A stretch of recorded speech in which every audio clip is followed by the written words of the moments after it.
Today on Shift Happens, I'm sitting down with entrepreneur and two-time author Cristina O'Connell. Cristina is immersed in the dance world, owning 3 dance studios, and most recently led her dance team in a Disneyland parade for all my Disney buffs out there. But not everything can be as magical as a day at Disney. Despite her many achievements, her personal life has been marked by tragedy. This episode is for you if you know what it feels like to go through the hardest grief while still having to show up professionally and relationally. Cristina knows what it's like to suffer in silence, but she also knows the power of sharing your story. Cristina O'Connell, welcome to Shift Happens. Thank you. I'm happy to be here. Yay! I want to take everyone into a little bit of how we know each other as well. We became friends at the gym. Mm-hmm. Yes. And then we also did branding. Yes. For PDX. Mm-hmm. That was fun. Yeah, it was so fun. I'm excited to, it's first year in that, so I'm excited to get that off the ground. And yeah, it was fun to have you guys do all of the branding for it. Why don't you tell everyone what PDX is? Okay, so PDX stands for Pro Dance Experience, and it's a travel performance company. I own 3 dance studios, which I'm sure we'll get into later, but yeah, I wanted to take it kind of to the next step and offer performance experiences for kids across the globe. Just to experience things like performing at Disneyland and dancing in New York, seeing Broadway shows, talking with the cast, just to make it tangible for them so that they can see what they can do, in a career in the performing arts. I love that. It's so fun. Yeah, it's really fun. I know I saw that you recently got to lead your team in the parade at Disneyland. Yes. Which is so magical and special. Yeah. And I know that was like a highlight for you. Yes, that was a huge deal. It was also on my 40th birthday. So I feel like it was a great, just a great day overall. But it felt really magical. And I don't think I anticipated the feeling of seeing the parents see their kids in the parade and getting that first glimpse. And that it's just magical. It really is. There is something special like at Disney. It does something All to you. All of our Disneyland diehards are like, yes, I agree. There's diehard Disney fans. And like I used to have a pass, with my kids and all that. I wouldn't say I'm diehard, but I do love me some Disney. Yes, it's definitely magical. I'm more of a Walt Disney fan. Okay. Just, from the entrepreneur standpoint. Yes. I wouldn't say I'm a diehard Disney either, but there are diehard Disney people. Well, take us back to what led you to start the dance studios. Okay, so I've always danced my whole life. I did a lot of sports, but dance is what I really loved, and I've always wanted to open a dance studio. I also want to be on Broadway, but I have a really bad voice, so my mom was like, "Stick to dance." So I went to college. After college, I started working for the Girl Scouts, and I was the marketing specialist. I loved that job. I got to plan events for the Girl Scouts. And then I was going to say the pandemic, but that was later. The recession happened and I got laid off. So I was working for my dad a little bit, and I thought, you know what, now is probably a good time for me to start a dance studio. The city that I taught dance at a studio in Norco. That owner sold it and then they closed. So there was no studio in Norco. That's where my first dance studio, On Point, is at. And so I thought, okay, there's nothing for these kids here, and maybe now's the time. So I just took the leap. Wow, I love that. Yeah. And so what was the progression from opening one to the next? Was that a big jump for you? Yes, it was. So I opened my second studio about 7 years in, and the jump from 1 to 2, as you know, I don't have kids, but I feel like I relate it to what the jump people say from having one kid to 2 kids is. Like, it felt like a million. I didn't know really what I was doing. You're kind of like just figuring it out as you go. But this one was close to my house. So I wanted to open something, like in the neighborhood I lived in. And there was a space that used to be a Curves, and there was one room. So I was like, okay, I know I can do this. But it was definitely challenging, juggling both. And you just kind of have to, you figure things out along the way. I made lots of mistakes, I'm sure. Looking back, I kind of cringe, but, you're just figuring it out.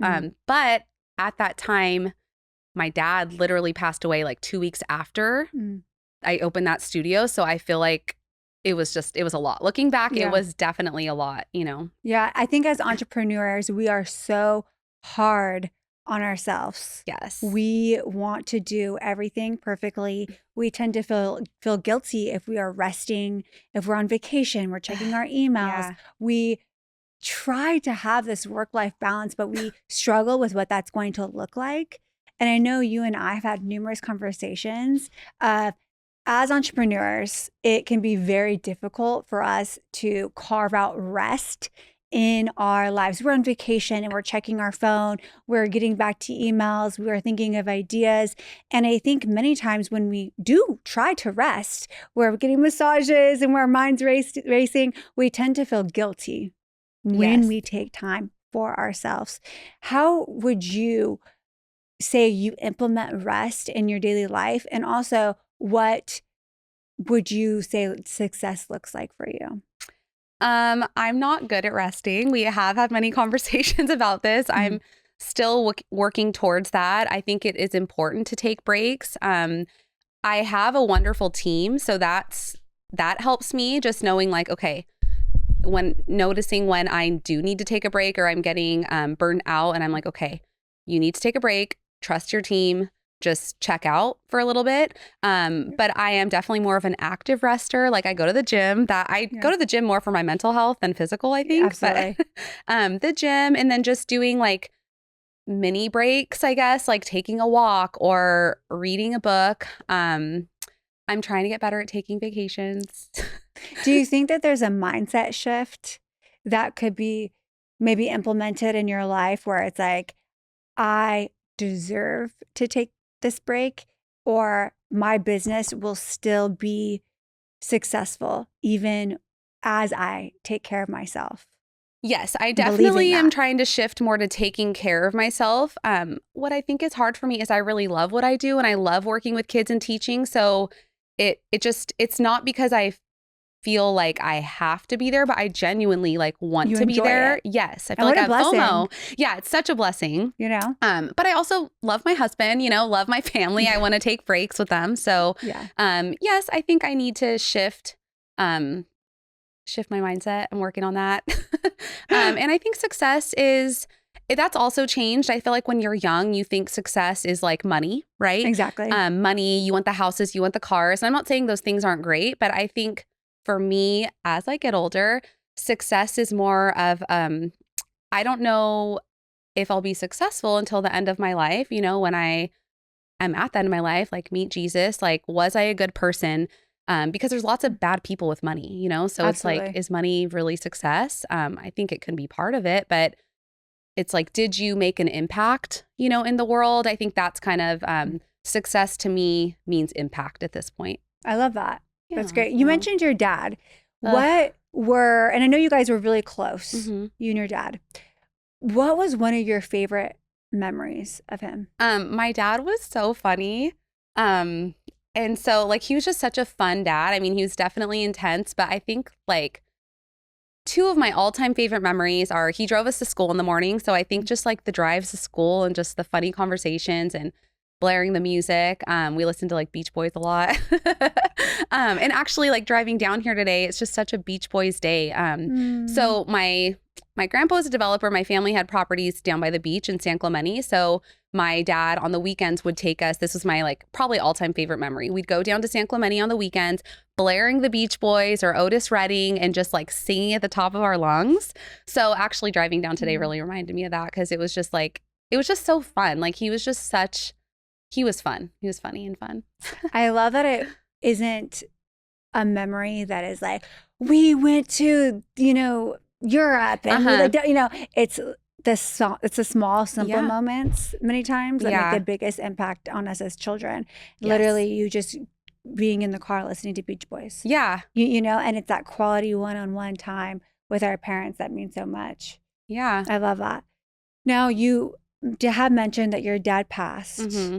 Can you bring us into your dad's passing? Yeah. So my dad, just like I think a lot of dads, he was like such a strong, awesome dad. And he had a stroke when he was 61. And it was kind of out of the blue, like one day just at my parents' house, fell to the ground. and had what ended up being a severe stroke. My mom, I think my mom and my sister were home, and he's like calling them, and so they came back there and called 911, all of that, and so he was paralyzed for about 6 months. Oh wow. Yeah, it was honestly, it's like the worst thing to see your parent that is strong and pretty healthy like get sick like that. It was hard on my whole family, like seeing my mom kind of like her back started hurting because she's trying to take care of my dad, and it was very hard. So yeah, about 6 months after my dad had his stroke, he had to go into the hospital. Like he had some kind of infection. I don't know. I think, it's probably related to like just being sedentary. And he just wasn't getting better.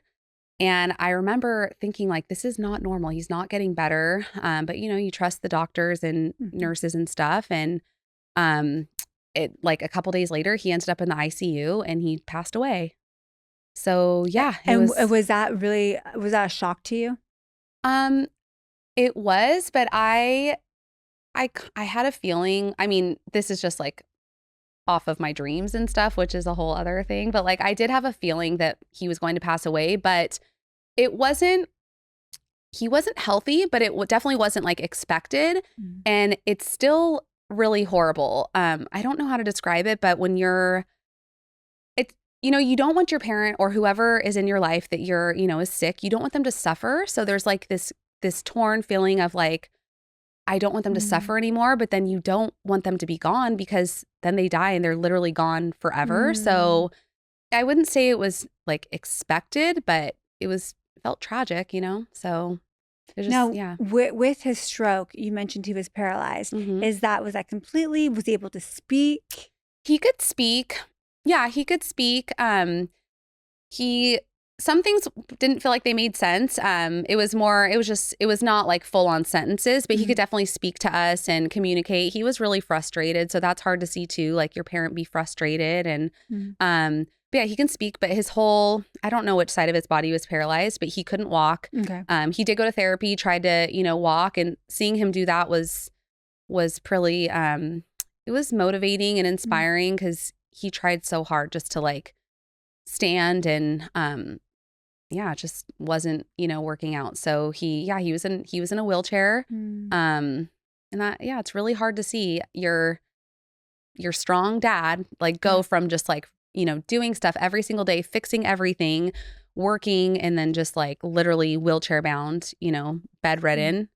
I mean, my mom had to change his diapers, like just really, really, it was really horrible and devastating for my family.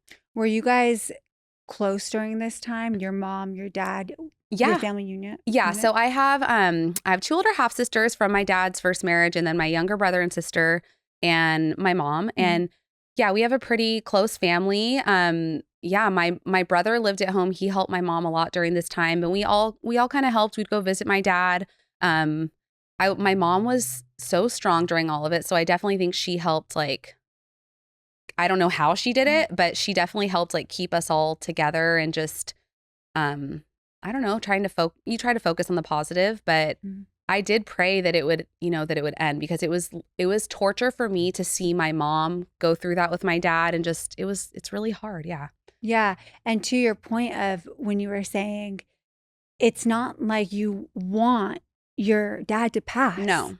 Right? Because that means you're not seeing him in this life. But then to see your dad have to go through all these changes, not be himself, not live the life that he used to live, have the relationships that he used to have, it's devastating. It's heartbreaking. Yes.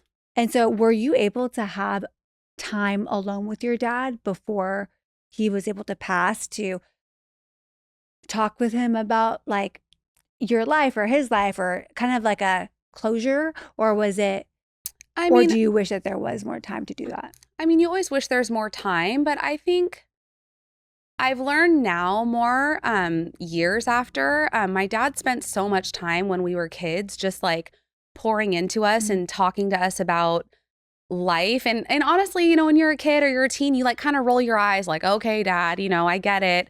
But I'm like, oh my gosh, he really did prepare me for life. So I don't really have regrets with my dad. I wish he was here now to like ask him, bounce business stuff off of him or be like, Dad, what would you have done in this situation? But a lot of the things I'm just grateful that he did talk to us so much, because I feel like I'm like, my dad will be proud of this, or like my dad prepared me for this. Like I had no idea. I don't know how he knew, probably because he had much more life experience, but he definitely prepared me for so much in business. So I feel, I feel content that, and I mean, I know, he's in a better place.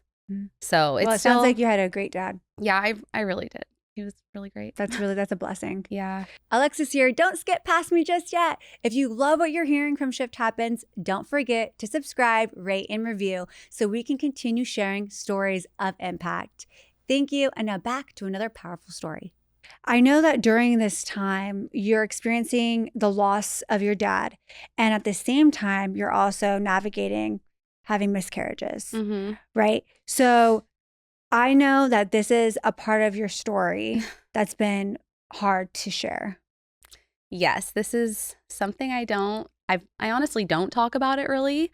Yeah, I think, I think it could help a lot of women. So I do want to share, but it's something that I think at first it feels like pretty embarrassing. And you just feel very isolated and alone, and it's not something you want to share, Yeah. So yeah, I was navigating that, and it was all very challenging. Yeah, it's very challenging. I work with kids, so you still kind of have to go, you're trying to, have a baby. And then even when I did have my first miscarriage, I did actually go to work that day. My husband was like, what are you doing? But I think I'm just, you're on autopilot. So you're like, okay, well, I'm going to go to work because this is what I like to do. But then you kind of realize like, oh, this was not a good idea. I should not be at work right now. But that's definitely one of the most isolating things, I think. And you're dealing with so much grief, like the death of my dad, and then infertility and miscarriages. And it was a very dark time looking back. I felt very alone, very, very dark.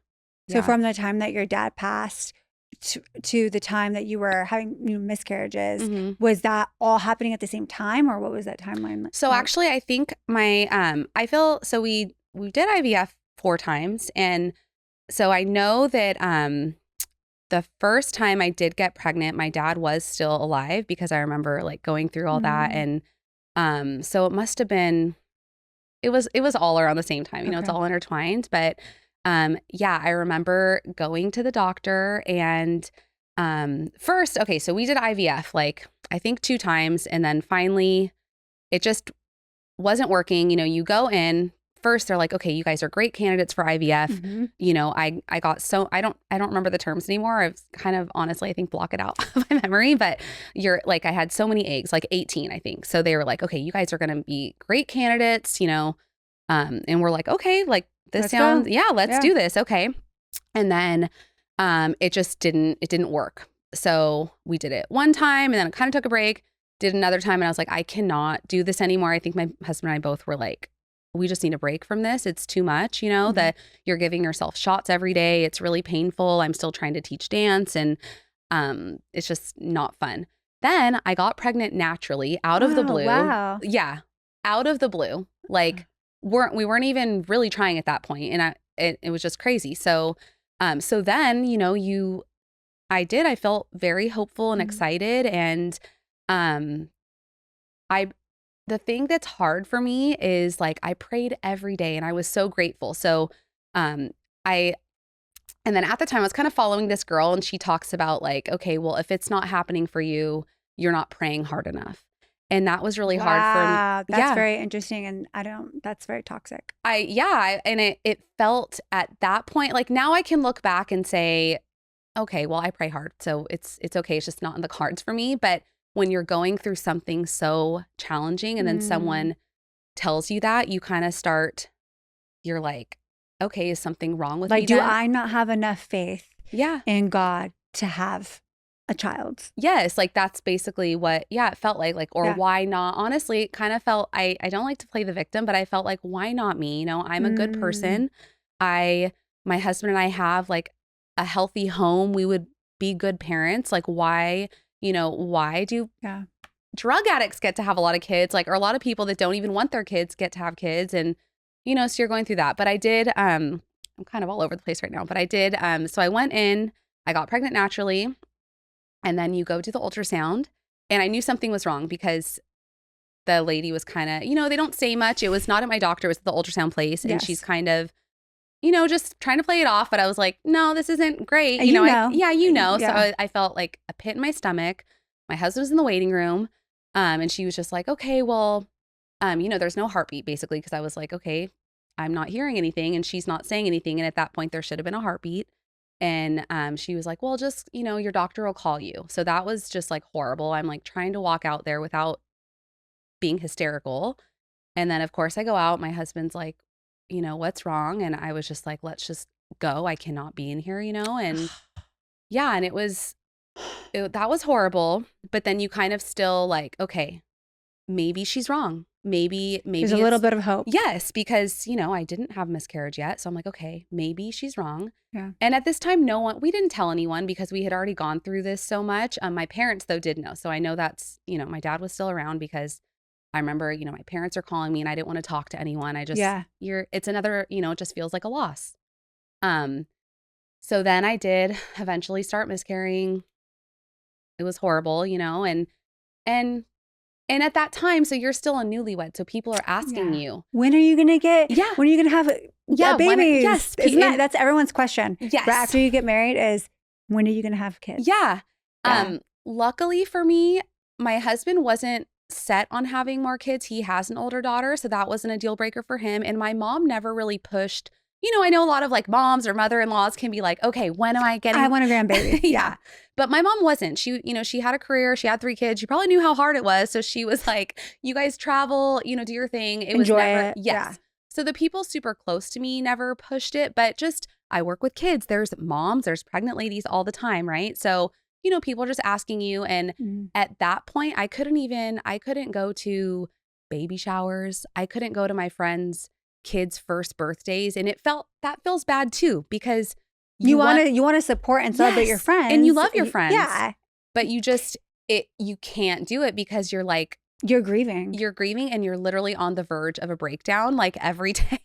Yeah. So, that was really hard. What would you say to people on the opposite end that, let's just say, someone just got married and that question of when are you going to have kids? Or let's just say you've been married for years and someone well-meaning says or wants to say, so when are you going to have kids? What would be your advice? Would you say not to ask that question or frame it different? Or because I do think sometimes it's a filler statement and they're just trying to make conversation. They're not trying to hurt you. They're not trying to hurt you, but I have found that a lot of people have experienced miscarriages or are battling infertility, and you also want to be sensitive. Yeah. So I'm wondering if you have thought of like a better way to frame it, or is it just kind of like, well, I mean, I think nowadays too, this was like maybe 12, 13 years ago. So I think times are different. Not everyone is choosing to have kids, and it's more talked about. So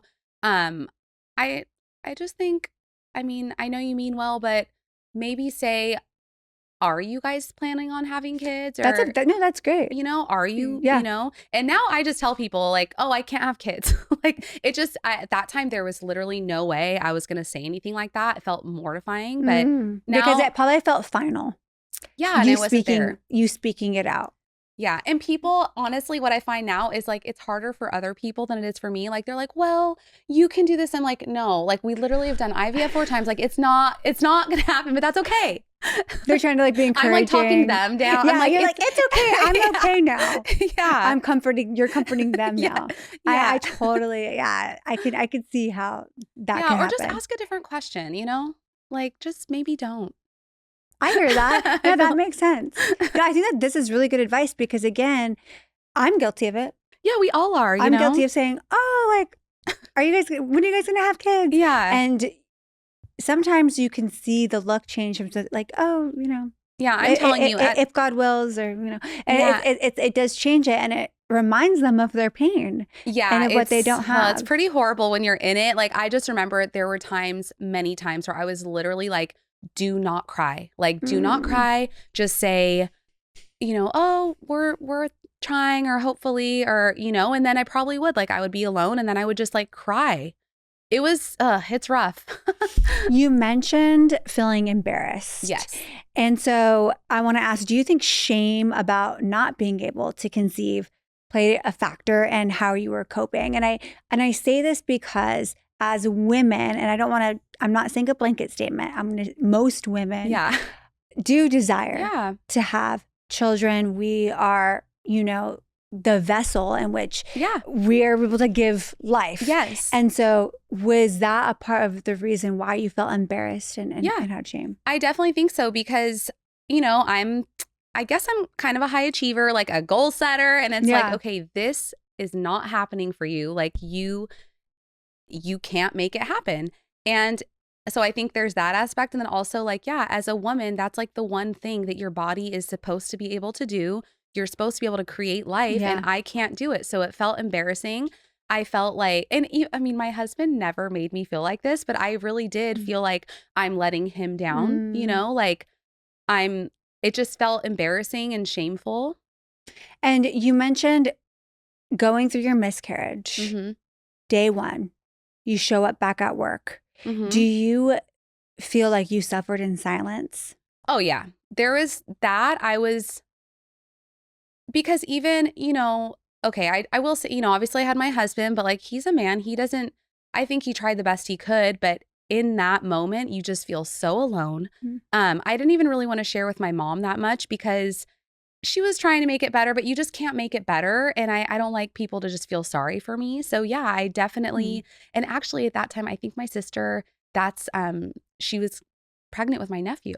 So I remember, and so I didn't want to take away from that because from her special experience. Yeah, and I love my sister and my nephew so much, but I definitely suffered in silence. It was honestly very hard. It was probably the hardest thing up to that point in my life that I had ever been through. And I mean, I'm grateful for that now because I had a wonderful childhood and a wonderful life, and that was definitely probably the first thing that was like, it was your horrible. world. Yeah, it was as horrible. You knew it was shaken. Yeah, and I mean, as a young girl, I think it's just natural. You plan your life, and your life is to be a mom, and I definitely just thought that was going to be part of my life. How has keeping it in affected you? I talk about how there's so much power in sharing our story because it frees us. Yeah. There's freedom in sharing your story, and not only freedom, but there's healing in sharing our story. And so I'm curious how, for lack of better words, stuffing it in or keeping it in, how has that affected you mentally, emotionally, even physically? I mean, it's been a few years that I wouldn't say I broadcast it, but where if people ask me, you're open. Yeah, I just tell them I can't have kids, but even once I started doing that, it did feel freeing. I would say at least probably 5 years or 6 years, I kept it inside. And, even, my husband even mentioned like when he started, I think he, because people at his work would ask him too, like, when are you guys having kids, and he shared that I did have a second miscarriage later, but the first one was like the most, tumultuous. And he even said, sharing that, like, guys at work's like, oh, my wife had a miscarriage, or you hear, you talk to other people and you're not alone. But when you're going through it, at least for me, I feel like I couldn't even talk about it because I knew I would just like lose it. Yeah. So I definitely think it's just like grief with anything else. Everyone grieves differently. But once you can share with someone that maybe is, I don't know if now there's so many ways, like find a Facebook group or something to just share so that you don't feel alone. Yeah. Because it feels very isolating. And I'm sure it affected how I reacted to things, within my business and looking back, Exactly. So with owning and navigating multiple studios, how were you able to show up, have staff rely on you, while also navigating loss? I mean, to be honest, I don't know if I did it well, but I probably didn't. But I think I think this is an entrepreneurial thing too. Like there was no other option. Like you just have to show up. You have to show up. And also living life, you realize like everyone's got their own stuff. No one really cares, you know, like not in a bad way. Like they might care to comfort. I think they care. They might care, but like they've got their own stuff, you know? So it's like how selfish of me to burden them with my issues. I think you just have to show up. And so I just did the best I could. But again, I'm sure it's cringeworthy. Like thinking back to, I don't know how I reacted to things, you know, probably not calmly.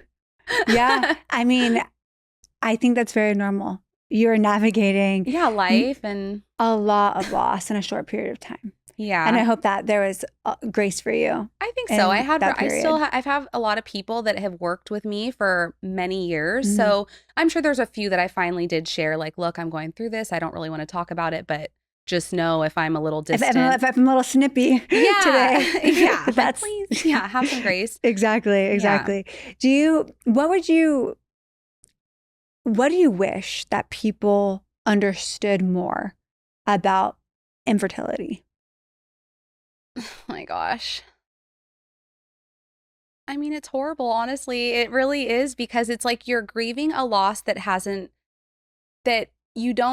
okay, I mean, I hate to even bring this up because this is also horrible, but if you lose like a parent or a child or someone they're living and it's like almost understandable. It feels like honestly, people will be like, oh, well, you can adopt or you can foster, you can still try, it's like you're still grieving a life that was inside of you that felt like, I think you have that feeling of, like I still feel like I'm a motherly person, so you're grieving just that whole part of your life. So it kind of feels like it's just not as serious as another loss, which in some ways it's not, but it's still, for a woman, it can be really devastating. Absolutely. I think that's a very valid point. And I think that, like we had mentioned earlier about the question asking, it is really a point for us just to proceed